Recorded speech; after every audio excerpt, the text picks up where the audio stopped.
bom dia a todos, segundo ano médio, vamos iniciar nossa aula. Hoje nós vamos ver a aula 2, vamos dar continuidade do nosso conteúdo. Na aula passada nós vimos o trabalho de um gás, né? E hoje a gente vai trabalhar a primeira lei da termodinâmica. Então vamos lá. Física 2, professor João Leno Souza. Aula 2, primeiro princípio da termodinâmica, tá bom? Um assunto muito interessante para os senhores que irão prestar vestibular, CIS, PSC, entre outros vestibulares aí, tá bom? Então nós vamos ver aqui o conceito, algumas observações que é preciso vocês terem, né, noção, e duas aplicações. Definição. De acordo com o princípio da conservação da energia, eu posso afirmar para vocês que... Vou pegar aqui minha canetinha.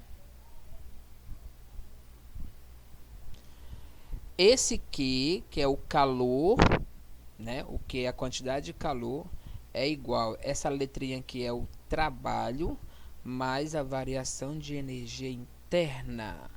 A quantidade de calor vai ser o trabalho mais a variação da energia interna, tá bom?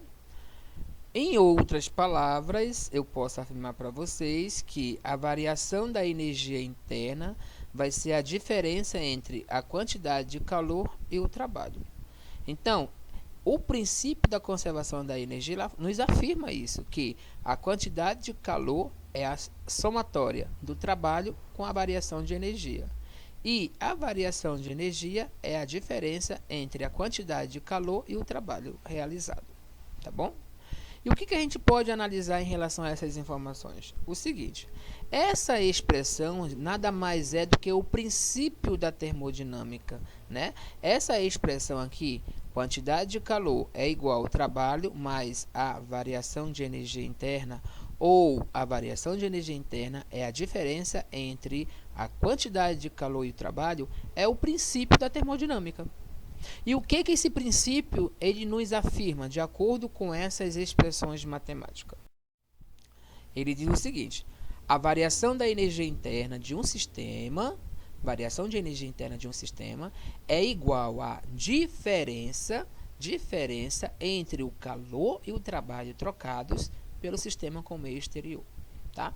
Então, esse é o princípio da termodinâmica, o primeiro princípio da termodinâmica, onde ele afirma que a variação da energia interna é a diferença entre o calor e o trabalho trocados.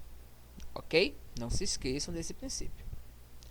Dando continuidade, nós vamos trabalhar aqui o balanço energético. Gente, esse balanço energético é de grande importância que vocês aprendam, porque tem certo tipo de probleminha que você só vai conseguir resolver se você tiver, né, em mente esse balanço energético. Então é importante que vocês aprendam, que vocês façam as anotações, entendeu? E pratiquem. Então vamos analisar o seguinte. Para aplicar o primeiro princípio que envolve as grandezas, calor, trabalho e energia interna, é preciso fazer um balanço energético. Isto é, eu preciso saber quando é que essas grandezas vão assumir valores positivos, negativos ou nulos. Então, se eu quero aplicar o primeiro princípio da termodinâmica em qualquer situação ou problema, eu preciso saber o valor dessas grandezas. Tá bom? Como assim, professor? Vamos verificar aqui 3 situações que é de grande importância. Temos a seguinte possibilidade. Primeira possibilidade. Gente, primeira possibilidade, o gás. Se o gás recebe calor, significa que a quantidade de calor é maior que zero. Se o gás cede calor, significa que a quantidade de calor é menor que zero. Se o gás não troca calor, significa que a quantidade de calor é igual a zero. Então, se ele recebe calor, se o gás recebe calor, quantidade de calor maior que zero, positiva. Se o gás cede calor, quantidade de calor menor que zero. Se o gás não troca calor, significa que essa quantidade de calor é igual a zero. Tudo bem? E o que a gente pode concluir nessa primeira possibilidade? O seguinte, que se nós temos essas 3 características, recebe calor, cede calor, não troca calor, nós podemos afirmar para vocês que existe uma transformação adiabática. E se existe uma transformação adiabática, se é uma transformação adiabática, significa que o trabalho é igual o oposto da diferença, né? O oposto da variação de energia interna. Então, o trabalho é igual a menos a variação da energia interna se for uma transformação adiabática. O problema, ele vai te informar isso. E se o problema te informou, não se esqueçam dessa situação. Segunda possibilidade. A segunda possibilidade é o seguinte: o gás realiza trabalho maior que zero. O gás recebe trabalho menor que zero. O gás não realiza e nem recebe trabalho igual a zero. Essa é a segunda possibilidade. O gás realiza trabalho, recebe trabalho, não realiza e nem recebe trabalho. E o que eu posso concluir com essas três observações? Se ele realiza trabalho, recebe trabalho, não realiza e nem recebe trabalho, nós podemos afirmar para vocês que esse volume vai ser constante. Se o volume é constante, nossa transformação ela é isométrica. Transformação isométrica significa que o volume é constante. Logo, podemos concluir que a quantidade de calor é igual à variação da energia interna. Então, para que a quantidade de calor seja igual à variação da energia interna, tem que ter uma transformação isométrica. O problema, ele vai te fornecer, ele vai afirmar isso para você. Então, por isso que essas observações vocês não podem esquecer. Tem que saber dessa teoria, certo? Próximo. A terceira possibilidade diz o seguinte: gás aumenta a energia interna, maior que zero. O gás diminui a energia interna, menor que zero. O gás ele não varia a energia interna, significa que a variação de energia interna é igual a zero. Com essas três características, observações, o que eu posso analisar para você? Que a temperatura é constante. Se a temperatura é constante, vocês já sabem, vocês já estudaram que é uma transformação isotérmica. Transformação isotérmica, por quê? Porque a temperatura é constante. Logo, o que você pode concluir aí? Que a quantidade de calor vai ser igual ao trabalho. Para a quantidade de calor ser igual ao trabalho, a transformação ela tem que ser isotérmica. Isotérmica. Tudo bem? Tranquilo? Bem fácil essas observações. É importante que vocês tenham em mente esse balanço energético, né? A primeira lei da termodinâmica, o que ela nos afirma? Que a variação de energia interna é o calor menos o trabalho realizado. É a quantidade de calor menos o trabalho realizado. Não esqueçam dessas informações. Ok? Vamos ver aqui a nossa primeira aplicação. Um sistema gasoso recebe do meio externo 200 cal em forma de calor. Sabendo que um cal é igual a 4,2 joule, determine. Letra A. O trabalho trocado com o meio numa transformação isotérmica. Olha aí. Letra B. A variação de energia interna numa transformação isométrica. Olha aí, o problema está te informando as transformações e você tem que ter noção do que eu falei anteriormente. Então, vamos ver aqui a resolução. Resolução. Primeira coisa, a quantidade de calor que ele deu é 200 calorias. Só que uma caloria é 4,2. E eu preciso transformar essas calorias em joule. Então, vou pegar esse 200, multiplicar com 4,2. 200 vezes 4,2, 840 joule.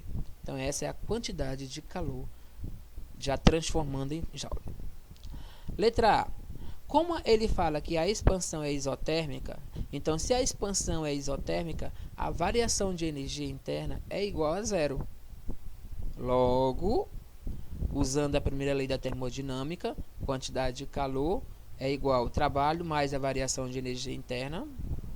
Substituindo a quantidade de calor, que é 840, e a variação de energia interna é zero. Por quê? Porque é uma expansão isotérmica. Então, podemos concluir que o trabalho é igual a 840 Joule. Letra A já foi respondida. Próximo. Letra B. Ele fala que é uma expansão isométrica. Se é uma expansão isométrica, a variação de energia é igual a zero e o trabalho é igual a zero. Portanto, usando a primeira lei da termodinâmica, já que ele quer calcular a variação de energia interna, o trabalho vale quanto? Zero. A quantidade de calor, 840, foi o que nós encontramos. Posso afirmar que a variação de energia interna é igual a 840 Joule. Tudo bem? Bem fácil, gente, mas é importante que vocês tenham em mente as informações as quais eu falei agora há pouco.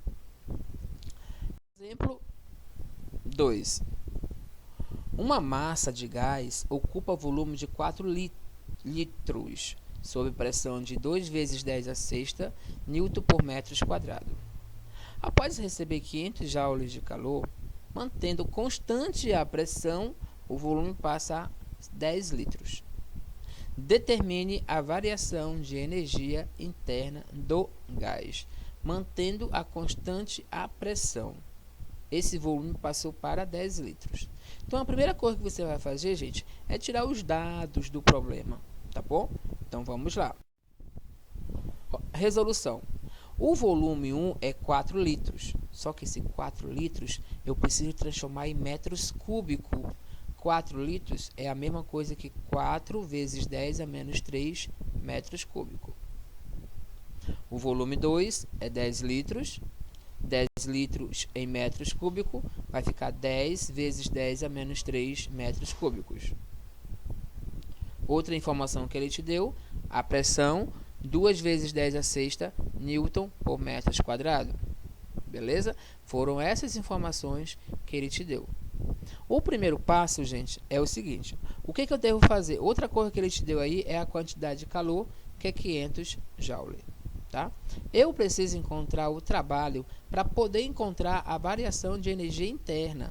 Né? Se eu tenho a quantidade de calor e eu quero calcular a variação de energia interna, eu preciso calcular o trabalho. E como é que eu faço para calcular o trabalho? Usando a fórmula da aula passada. Vocês aprenderam que o trabalho é igual ao produto vezes a variação de volume. E a variação de volume é o volume final menos o volume inicial. Substituir a pressão, que é 2 vezes 10 a sexta. O volume 2, 10 vezes 10 ao cubo. E o volume 1, 4 vezes 10 ao cubo. Negativo. Por que eu transformei em metros cúbicos? Né? Litro tem que ser transformado em metros, né? Já que a pressão está em Newton por metros, então isso aqui tem que combinar. Resolvendo o que está dentro do parênteses, 10 vezes 10 a menos 3 menos 4 vezes 10 a menos 3, diminui 10 menos 4, 6. E a base 10 repete. Só que eu só posso diminuir, pessoal, se a base for o mesmo expoente. Agora, multiplicando, 2 vezes 6, 12. Por que deu 10 ao cubo? 10 a sexta multiplicado por 10 a menos 3 é 10 ao cubo. Repete a base, diminui os expoentes. 6 menos 3 é 3. Organizando isso aqui, 12 vezes 10 ao cubo vai dar quanto? 12.000 Joule. Já encontrei o trabalho. Agora, próximo passo, como eu já tenho o trabalho e a quantidade de calor, eu vou usar aqui, gente, a primeira lei da termodinâmica e eu vou substituir os valores que eu tenho. Substituindo os valores, a quantidade de calor é 500, o trabalho é 12.000 e quer calcular a variação de energia interna. Isolando essa variação de energia, posso afirmar que 500 menos 12.000 vai ser igual a menos 11.500 joules. Um assunto bem tranquilo, bem fácil, mas como eu falei para vocês anteriormente, vocês têm que ter noção do balanço energético. O gás recebe o gás cede calor, enfim, quando ele vai ser positivo, outras informações que eu passei agora há pouco. Tudo bem? Turma, essa foi a nossa aula 2, que afirma sobre a primeira lei da termodinâmica. Estudem, pratiquem e até a próxima aula, se Deus quiser. Tchau, tchau.